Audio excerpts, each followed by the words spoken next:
Welcome, ladies and gentlemen, to the first of a mini-series called A Detailed Look at War.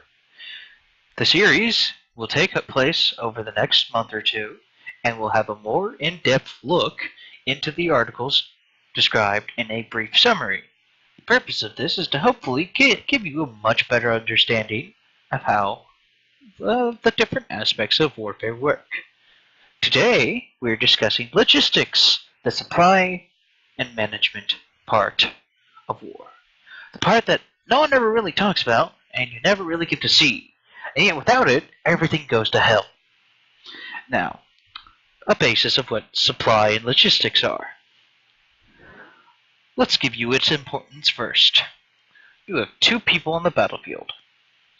They are both equipped with the same armor, same weapon. They both have the same amount of training. They both have their guns leveled at each other. And they both aim and pull the trigger. One soldier, however, doesn't have any bullets. The other soldier does. The reason why this happened is because the one soldier wasn't properly supplied. And because of this, his death was assured. Now, specifically, on a grander scale, what does this mean? Well, typically, you won't have one man without bullets. You'll have a very large group, roughly a company or a platoon size, and they'll be extremely low on ammunition. It might be one magazine. In modern warfare, we typically go through magazines at a quite fast pace. The last estimate that I had on hand was roughly one magazine for every 45 seconds of active combat, which is insane. You're going through 30 rounds in 45 seconds, and that's assuming you're not continuously firing because the gun would actually run out of ammo first. So, but besides bullets, of course, you need to worry about things like food, clothing, of course, because, everything breaks down. A soldier can perfectly survive, his weapon intact and his ammo supply undiminished. But it could be that his helmet has a giant hole in it due to a shrapnel shell. It could be that he has a missing boot, because while he was washing it, his squad was ambushed. And during the pursuing ambush, his boot was shot to pieces. Now he has to worry about health problems, such as trench foot and other bacteria, or God knows what else, depending on where he's fighting. He could very well die due to this fact. And it all because he doesn't have a shoe. Supplying every single soldier on the battlefield is an excessively difficult chore. And yet it's a vital one, for without it, your entire military force could collapse. We'll discuss on how this had an impact during our Second World War, for example, and how, due to that logistical nature, we speak English in the United States and not German. But let's go with the emphasis first. This is an industrial reserve, meaning that this is where most of the produced goods sit before they're shipped on trains to dockyards to be shipped to the various fronts. These images that I will be using are from the First and Second World Wars. In both cases, these are taken from the United States, so the context is more or less the same. Here you see thousands upon thousands of barrels and metal roofing. This is all to provide cover as well as containers for the Western Front. Thousands of containers for anything from oil to water. The metal roofing acts as basically, it can be deployed in the field. It can be used to temporarily create a command post. It could even serve temporarily, if enough welding is done, to temporarily repair vehicle armor.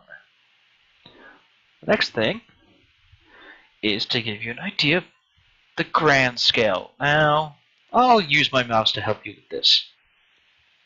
In here, you have New York, one of the largest at the time United States shipping zone, with the highest concentration of docks as well as number of ships, as well as having an easy access to the sea on the United States eastern coast.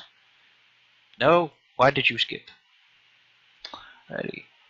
From here, most supplies that would go towards what we would now know as the invasion of Germany as D-Day, or the Normandy invasion, was shipped all the way to England. And as this map so helpfully dictates, it was a 17-day trip. 17 days. To keep you in mind, this trip had to go through U-boat infested waters, which means at any point during these 17 days, you had a 17 24-hour periods where a submarine, which regular cargo ship had no way of detecting, could randomly appear and sink ships. As you might imagine, it's very crucial that this does not happen. Now, the next thing we have is once more from New York to fuel the Middle Eastern campaign. Now, this isn't so much the Middle Eastern as it is, in fact, the African. Now, the reason why this is important is the Italians, as well as the Germans, had invaded North Africa. And we really needed to get them out of there, because if we didn't get them out of there, they could get their hands on some really nice oil. So here we see multiple supply chains just to supply one campaign, the North African campaign. You see that this area, which we know as modern-day Israel and Egypt, was controlled by the British at the time, who were doing their damnedest to keep the Germans and Italians out of Saudi Arabia. Because if they didn't, the Italians and the Germans would have access to the giant oil reserves and effectively could fuel themselves indefinitely. And so, the British set up a second campaign in what is modern Saudi Arabia. Now, the purpose was to effectively block off German advancement while United States troops deployed in Casablanca, which means you had to supply two completely different forces in two completely different locations. As you can see here, one convoy had to take 70 days to go from Washington and New York all the way down around the Horn of Africa, past Madagascar, all the way past Saudi Arabia, all the way to Basar. A second one had to go 19 days to Casablanca. This is just to fuel, feed, clothe, and supply with ammunition the Brits and our own boys. Another one, a third one, devoted to helping both Casablanca and Basar, had to go through the Mediterranean. Now, this one wouldn't open up till later in the war due to the nature of the Italian Navy, but it was a 42-day trip. Now, that's just in the European front. The Pacific front, good lord. From San Francisco, all of our ships had to go to Hawaii, which was a 10-day trip, and then from there they had to be deployed to Guadalcanal in Australia. These trips took about 20 days. 20 days. With the trip from San Francisco, the safe trip from San Francisco to Sydney, taking 28 days. 28 days you have to wait without food, water. It's just a nightmare. So, of course, once it gets there, it gets all nice and organized. Trains load out, they set out, they go to try to deliver. All the good organization. And then you get towards the front. The front is when everything starts to get bogged down as vehicles and men start moving backwards and forwards, reserves start to advance as well as supplies, and the wounded men and broken equipment go back. In some places that could turn into a bit of a quagmire and everything gets broken down and nothing moves. This image, taken from the First World War, shows it's the second. Show men advancing towards the rear, wounded, tired, while men trying to deliver supplies by horse, no less. It shows the desperation sometimes of what people have to do simply just to bring supplies. Then, of course, once it actually gets to its destination, the divisions have to actually figure out who needs what needs to go where, and that's all good and nice. As you can see here, you have everything from ammunition to firewood. So it's very important that even after taking all this effort to get supplies to the front, it then needs to make sure that it gets to every single unit, to every single division gets its supplies, every single company gets its supplies, every single platoon gets its supplies, every single squad gets its supplies, and then every single man. It is a nightmare. There's so many numbers involved with this. It is nightmarish. To give you an idea, these are some artillery from the First World War. This is an artillery battery. There's about 20 guns here. During the Battle of Verdun, one of the greatest battles of World War I, lasting from February 1916 to December 1916, a total of 32 million rounds were fired, both by the Germans and the French in total. 32 million rounds. To give you an idea, this means you had one round being fired every single second, either from these nice French guns or these monsters of a British one. These rounds could weigh anything from 5 pounds to as many as 50. And the German railway guns had to be loaded by teams of men, and their weight was in the hundreds of pounds. 32 million rounds in a period of a little over 11 months.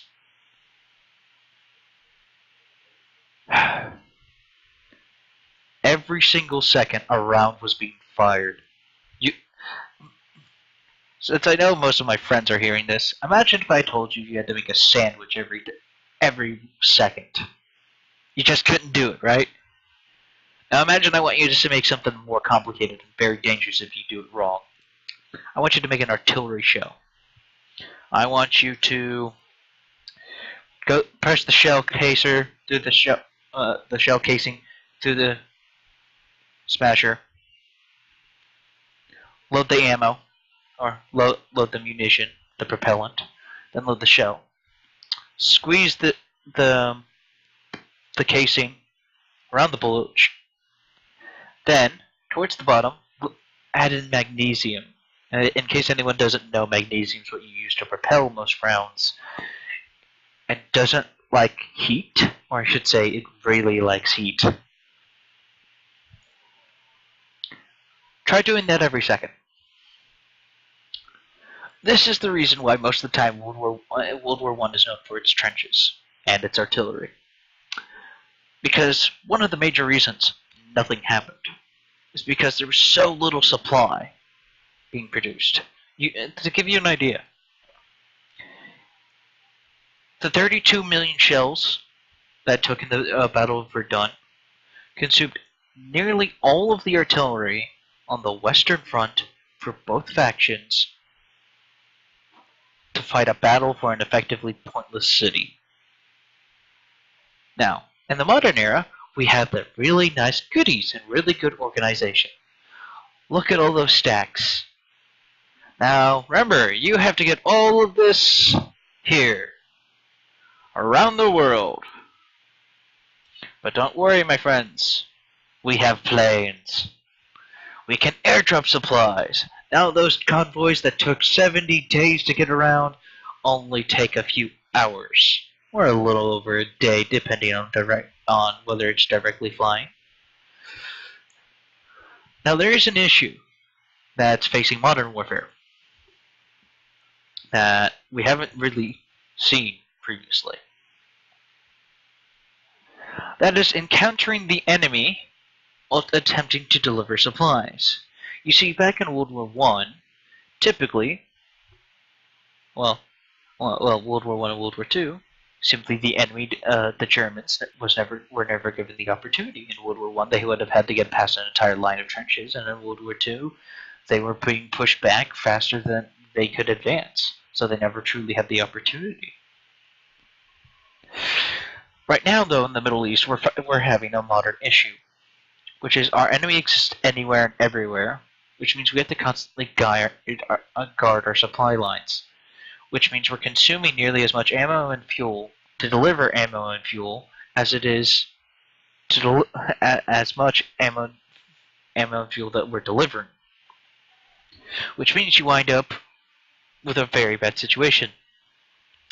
Effectively, in order to deliver 1 barrel of oil, you have to, in the process, consume 100, both to fuel all the caravan guards as well as the plane to transport it, or God forbid, a ship. Which means that the consumption for shipping is 100 times what you're trying to deliver. Which means you have to consume 100 of whatever you're trying to deliver before you can get it delivered. This is the problem that we're having. Now, one of the non-issues that we're having in the Middle East, thankfully, is that we have a deal with the Saudis, who we're working with, who are basically giving us a direct fuel reserve in the Middle East, which saves us a lot of the fuel shipping. Now, as the final segment of this little bit, we're going to discuss the quagmire that is Operation Barbarossa, or the German invasion of the USSR, the Soviet Union. Now, this is a post-war map, which I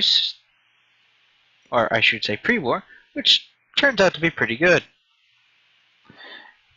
As you can see, this line right here, this dotted line, represents the furthest German advancement. The rest of this, past this, would eventually be consumed by the USSR with the agreement between Germany and Russia to invade Poland and then split it into pieces. Now, here's just to give you a political as well as measurement. This little bar is about 300 miles. I can give you guys a good reference point. 300 miles. That's about the distance from Berlin to Königsberg. Alright, so we're going to take that average difference. We got 300 miles. Or 5 hours going at 60 miles per hour. In a straight line with no traffic, no stopping. And you're not taking anything heavy with you. So, you got 300 miles, about 600, about 900, then you get about 1200. From Berlin to Moscow, you've got about 1200 miles. Well, from the German front, it's actually a little bit closer to 800 miles. That's 800 miles. Well, to give you an idea, the modern supply train can move about 50 miles if being constantly engaged. And that's through good terrain. That's if it has to go, using modern vehicles going through over grassy plains without being truly interrupted. Now that's over a period of 6 hours, I'd like to point out. Now we're going to continue this. This is Operation Barbarossa itself. Here we have Berlin. Here we have Moscow. Let's see how long it takes the Germans to nearly reach Moscow. Let's see. 1 month. 2 months. Well, if you want to be technical, all of July, all of August, so we're at 2 months. Another, not 8 days, so we're basically at the full 2-month mark. And then a little bit later, we're at the 3 month. what is it, 6 month? Yeah, 6 month. 6 months in, I'm sorry, 7, or no, 5. My math isn't working. This is what happens when I do this at 2 a.m. Okay,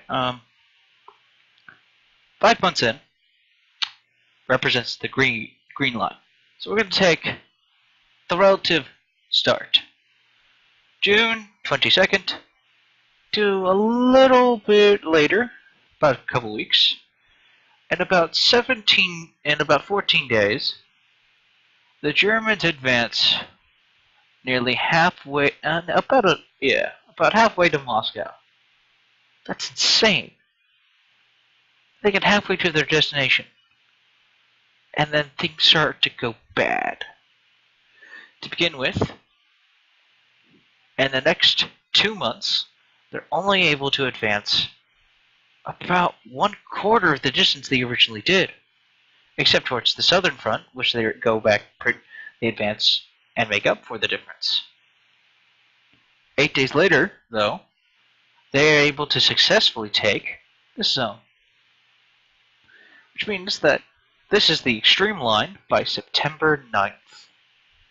2 full months, or almost 3. It's taken them about 2.5 months to get here. 2.5 months, and they're about 2/3 of the way to their destination. Alrighty, they get nearly there. It takes them another, another 4 months, basically. Another 4 months to make that final 1/4, 1/3 hurdle. And they don't make it. So to begin with, we have an operation that lasts about 6 months. It's almost 6. 6 months to go a distance of roughly 1,200 miles. Or, as we've discovered, we can travel 300 miles in about 5 hours, going 6 miles per hour. So times that by 4, we get 20. 20 hours you can make that trip, going non-stop. Takes these guys 6 months. That's 6 months of constantly firing bullets. 6 months you're trying to feed millions of men, replace shoes, clothes, helmets, bandages, patches, oil, tank ammunition, artillery ammunition, armor plating for tanks, tank treads, tank tracks, engine parts. 6 months of this. The Germans were expecting to get this done in a month and a half. The logistics train is already failing in one aspect. The next one is geography, if this will work with me. Now, Germany basically starts along here, and they have to get all the way over to here. About here, actually. Now, you might think, oh, this looks like nice terrain. Let me remind you, the dark green here represents flat land. All this light green is rough terrain. So while they do have sporadic bits of open land, once you get near Moscow, it becomes very hilly and very rough. And good lord, all those rivers. Alright, and in case any of you have been mudding before, you guys have seen what happens to a heavy truck. Or if you don't know, I'll describe it real quick. A heavy truck, if it gets stuck in the mud, gets pretty damn well stuck in the mud. A modern truck weighs between 3 to 5 tons, depending on its manufacturer and year of manufacture. A tank could weigh anywhere from 15 to 45 tons, depending on if it was a light tank, a medium tank, or a heavy. So besides having deployment issues, you have logistic ones. Because now you have to have tow trucks to help move the tanks. The tanks need constant oil. Oh no, wait, now you have an issue. You need to supply all those vehicles to help with the tanks. You also have to get all that oil and fuel to the front, which means you're in the same situation as the tanks because you're carrying a truck's weight in addition to all your supplies' weight. In addition to all of this, the Russians learned an ingenious thing after the First World War, which was to have their railways different from their neighbors, which means the rails that their trains would use were wider than the ones the German trains would ride on, which means the Germans couldn't use the trains that they captured to actually supply their own men, which means they had to do it the hard way. And plane drops were just at this time too unreliable. Now, as a brief summary,